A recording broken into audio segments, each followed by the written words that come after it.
वैसे हमारी पहचान के नहीं है, ना ही हमारे कोई करीबी हैं। किसी अज्ञात मनुष्य के साथ में हमारी इस मुलाकात में थोड़े समय जब हम उनसे बातें कर रहे थे, उनकी बातें हमें अच्छी लगी, उनकी रवैया, उनके तौर तरीका, उनका व्यवहार हमें अच्छा लगा।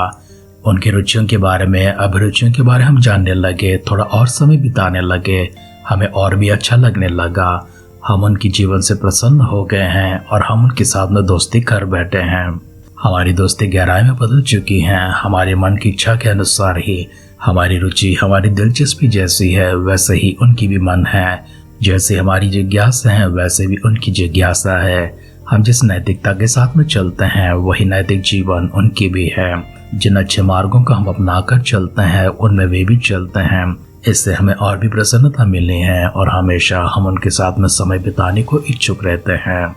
जिस तरह से दो व्यक्तियों के बीच में दोस्ती होती है, मित्रता होती है, आपस के जीवन से जिस प्रकार से प्रसन्नता मिलती है, उसी प्रकार से स्वर्ग में विराजमान वो परमेश्वर जो भक्त उनको पुकारते हैं, जो भक्त उनकी राहों पर चलते हैं, उनकी इच्छाओं के अनुसार, उनकी नैतिकता के अनुसार, उनके मन के अनुसार जब चलते हैं, परमेश्वर ऐसे भक्तों को मिलने के लिए, ऐसे भक्तों से बातें करने के लिए प्रसन्नता को दिखाते हैं। हमारी अध्ययन सुलेमान की यहाँ पर चल रही है, जहाँ पर हमने देखा सुलेमान ने एक मंदिर को बनाया था। उस मंदिर को परमेश्वर के नाम पर प्रतिष्ठा किया है। परमेश्वर के सामने कुछ शर्तों को रखा है।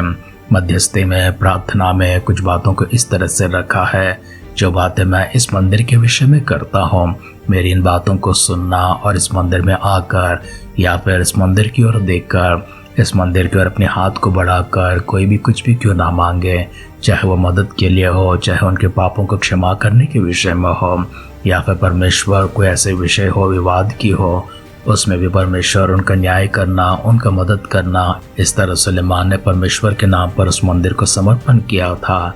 सुलेमान ने बनाए इस मंदिर में प्रवेश होती है, परमेश्वर की महिमा भी उतर आती है।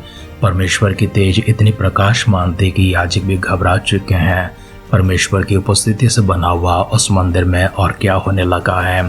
परमेश्वर क्या सुलेमान की बातों से सहमति दिखाते हैं या फिर परमेश्वर कुछ और बातों को सुलेमान से करते हैं। हमारी अध्ययन को आगे बढ़ाने से पहले आए हम सब अपने आप को परमेश्वर के हाथ में समर्पण करेंगे।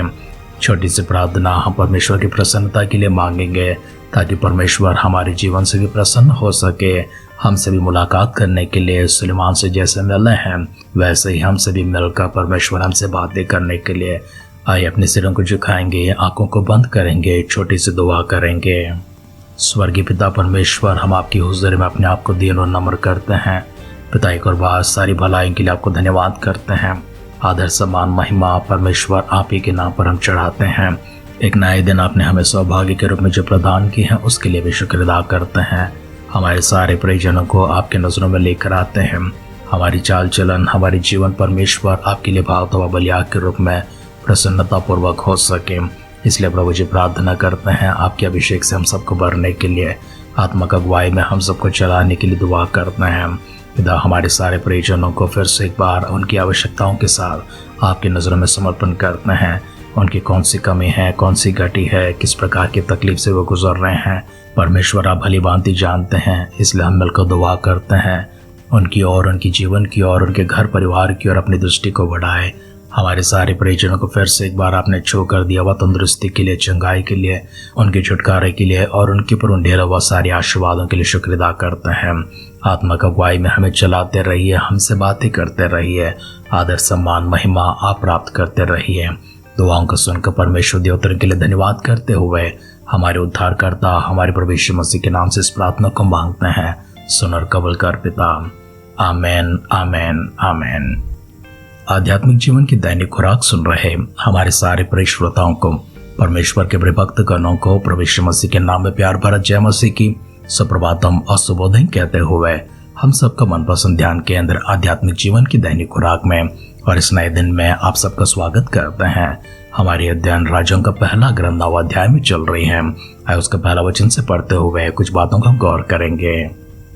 जब सुलेमान यहोवा के भवन और राजभवन को बना चुका और जो कुछ उसने करना चाहा था उसे कर चुका, तब यहोवा ने जैसे गिबोन में उसको दर्शन दिया था वैसे ही दूसरी बार भी उसे दर्शन दिया और यहोवा ने उससे कहा, जो प्रार्थना गिड़गिड़ाहट के साथ तूने मुझसे कही है उसको मैंने सुना है। यह जो भवन तूने बनाया है उसमें मैंने अपना नाम सदा के लिए रखकर उसे पवित्र किया है, और मेरी आंखें और मेरा मन नित्य वही लगे रहेंगे।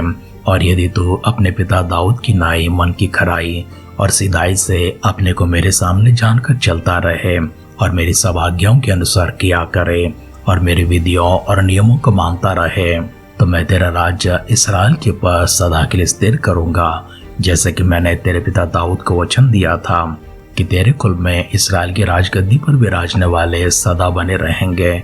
परंतु यदि तुम लोग व तुम्हारे वंश के लोग मेरे पीछे चलना छोड़ दे और मेरी उन आज्ञाओं और विधियों को जो मैंने तुमको दी है ना माने और जाकर पराये देवताओं की उपासना करें और उन्हें दंडवत करने लगे, तो मैं इस्राएल को इस देश में से जो मैंने उसको दिया है काट डालूंगा, और इस भवन को जो मैंने अपने नाम के लिए पवित्र किया है अपनी दृष्टि से उतार दूंगा। और सब देश के लोगों में इस्राएल की उपमा दी जाएगी और इसका दृष्टांत चलेगा। और यह भवन जो ऊंचे पर रहेगा तो कोई इसके पास होकर चलेगा, वह चकित होगा और ताली बजाएगा, और वे पूछेंगे कि यहोवा ने इस देश और इस भवन के साथ ऐसा क्यों किया है। तब लोग कहेंगे कि उन्होंने अपने परमेश्वर यहोवा को जो उनके पुरखाओं को मिस्र देश से निकाल लाया था तज कर पराये देवताओं को पकड़ लिया और उनको दंडवत की और उनकी उपासना की। इस कारण यहोवा ने यह सब विपत्ति उन पर डाल दी।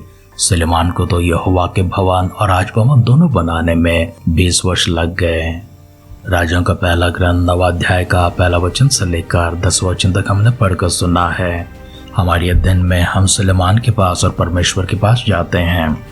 पठन किया हुआ इस लिखित भाग में 2 ही व्यक्ति नजर आते हैं और कोई तीसरा नजर नहीं आते हैं। परमेश्वर जिस प्रकार से गिबोन में सुलेमान के पास उतर आए थे, ठीक उसी प्रकार 7 वर्ष के बाद परमेश्वर सुलेमान के पास उतर आते हैं।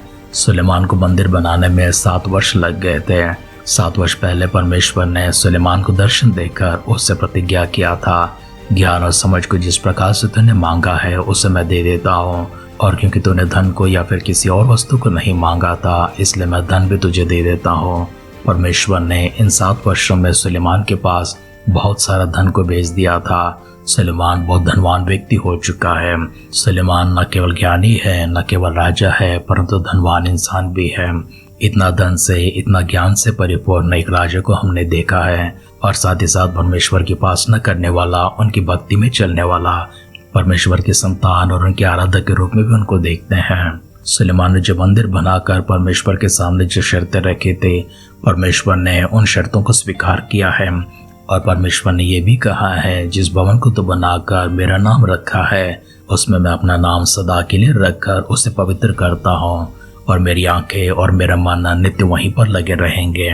सुलेमान ने जिस तरह से शर्त रखा है, परमेश्वर ने भी शर्त रखा है। शर्त इस प्रकार से है, अगर तू अपने पिता दाऊद की नाई सही राह पर चलेगा, न दाएं न बाएं मुड़े चलेगा, तो हो सकता है या फिर तेरे वंशज हो सकते हैं, इस्राएल की प्रजा जो कोई भी क्यों ना हो, यदि मेरे विधियों को ना मानकर मुझे छोड़कर चले जाए, तो जो प्रतिज्ञा मैंने इस मंदिर के विषय में की है वो प्रतिज्ञा उसी दिन रुक जाएगी।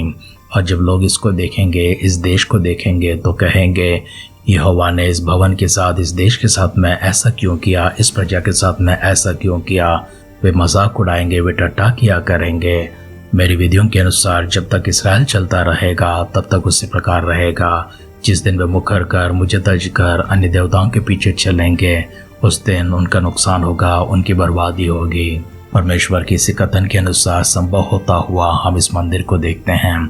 बेबीलोन का राजा नबूकदनेस्सर अपनी सेनाओं को लेकर आते हैं, यरूशलेम की पर चढ़ाई करते हैं, सारा यरूशलेम शहर को तबाह कर दिया, परमेश्वर के मंदिर को भी डाल दिया, उसे भी जला दिया। उसमें से जितने भी पात्र थे, जितने भी वस्तु थे, उन सारी वस्तुओं को बेबीलोन अपने राजभवन में लेकर गया, और उस राज्य में से कई सारे यहूदियों को गुलाम बनाकर, बंदी बनाकर लेकर गया। परमेश्वर की विधियों के विरोध में चलता हुआ इस्राएल को हम देखते हैं। परमेश्वर ने शर्त तो मानी है, परंतु शर्त के अनुसार इस्राएल नहीं चल पाए हैं। सुलेमान के पास हम आगे बढ़ते हैं। सुलेमान के जीवन से परमेश्वर इतने प्रसन्न हो चुके हैं कि परमेश्वर स्वर्ग से अपने सिंहासन को उतार कर, परमेश्वर स्वर्ग से अपने आप को धरती के ऊपर ले आकर उस मंदिर में समाना चाहते हैं। उस मंदिर के ऊपर परमेश्वर ने अपनी मोहर लगाई है। उस मंदिर के ऊपर परमेश्वर ने अपना मन को रखा है, अपनी आंखों को रखा है, अपने कानों को रखा है। परमेश्वर की दृष्टि में यह भवन कीमती ठहरी है और इसे बनाने का मकसद और इसे समर्पित करने का उद्देश्य परमेश्वर के लिए मन भाव था। वो अच्छा था, उसमें कोई दोष नहीं था, उसमें कोई कपट नहीं था, उसमें कोई स्वार्थ नहीं था। परमेश्वर ऐसे जीवनों को चाहते हैं, ऐसे चाल चलन को चाहते हैं, ऐसे रवैयों को चाहते हैं, ऐसे व्यवहार को चाहते हैं। वचन सुन रहे प्रियजनों, हमारी जीवन भी परमेश्वर के लिए प्रसन्नतापूर्वक ठहरे, जिससे परमेश्वर हमसे भी मिलने के लिए, हमसे बातें करने के लिए इस तरह से सुलेमान के पास उतर आए हैं, वैसे हमारे पास भी उतर आए। आए हम सब अपने आप को फिर से एक बार परमेश्वर के हाथों में समर्पण करेंगे, छोटी प्रार्थना करेंगे। आभार मन के साथ में पिता परमेश्वर एक और बार आपके दिव्य सानिध्य में आते हैं। हमारे जीवन में परमेश्वर आपने जो कुछ भी किया उसके लिए धन्यवाद करते हैं। बीता हुआ हमारा कल या फिर आज का वर्तमान दिन आपकी दृष्टि में प्रभु प्रसन्नतापूर्वक नहीं है। फिर से एक बार प्रभु यीशु मसीह के नाम से प्रभु जी आपकी दुहाई देते हैं, हमारे सारे गुनाहों को, सारे अपराधों को क्षमा कर दीजिए। अपनी करुणा से, अपनी तरह से, अपने रहम से परमेश्वर हमसे मुलाकात करने के लिए दुआ करते हैं। हमारे सारे परिजनों को फिर से एक बार आपकी नजरों में लेकर आते हैं। प्रभु यीशु मसीह के बादलों की आगमन अगर विलंब हो गई, कल सुबह फिर से एक बार हम इसी प्रकार से मिलने का सौभाग्य में प्रदान करें। अगर ऐसा ना हो तो प्रभु यीशु मसीह के बादलों की आगमन में हम सबको शामिल करने के लिए दुआ करते हैं। प्रार्थना पिता आपके पास पहुंच चुकी हैं, उत्तर हमारे पास पहुंच चुका है। विश्वास के साथ में, आदर सम्मान महिमा के साथ में हमारे उद्धारकर्ता हमारे प्रभु यीशु मसीह के नाम से इस प्रार्थना को मांगते हैं। सुन और कबूल कर पिता। आमेन, आमेन, आमेन। अपने वचन के अनुसार परमेश्वर की आंखें और परमेश्वर का मन, परमेश्वर के कान और परमेश्वर की सहायता भरी हाथ हमेशा हमेशा आपके ऊपर रहे। इसके लिए परमेश्वर की शर्तों को मानना, उसके आधार पर अपने जीवन को चलाना आपकी ओर से कर्तव्य होती है। खुदा उनको प्रसन्न योग्य एक जीवन आप जीते रहें। इस तरह के चाल चलन आप चलने के लिए पवित्र आत्मा की सहायता और अगुवाई हमेशा आपके साथ बरकरार रहे। हमारी इसी दुआ और कामना के साथ आज के ध्यान पर समाप्त करते हैं। आप सुनते रहिए, सुनाते रहिए आध्यात्मिक जीवन की दैनिक खुराक। कल फिर मिलेंगे। अपना ख्याल रखिए, अपनों का ख्याल रखिए, दूसरों का भी ख्याल रखिए। God bless you.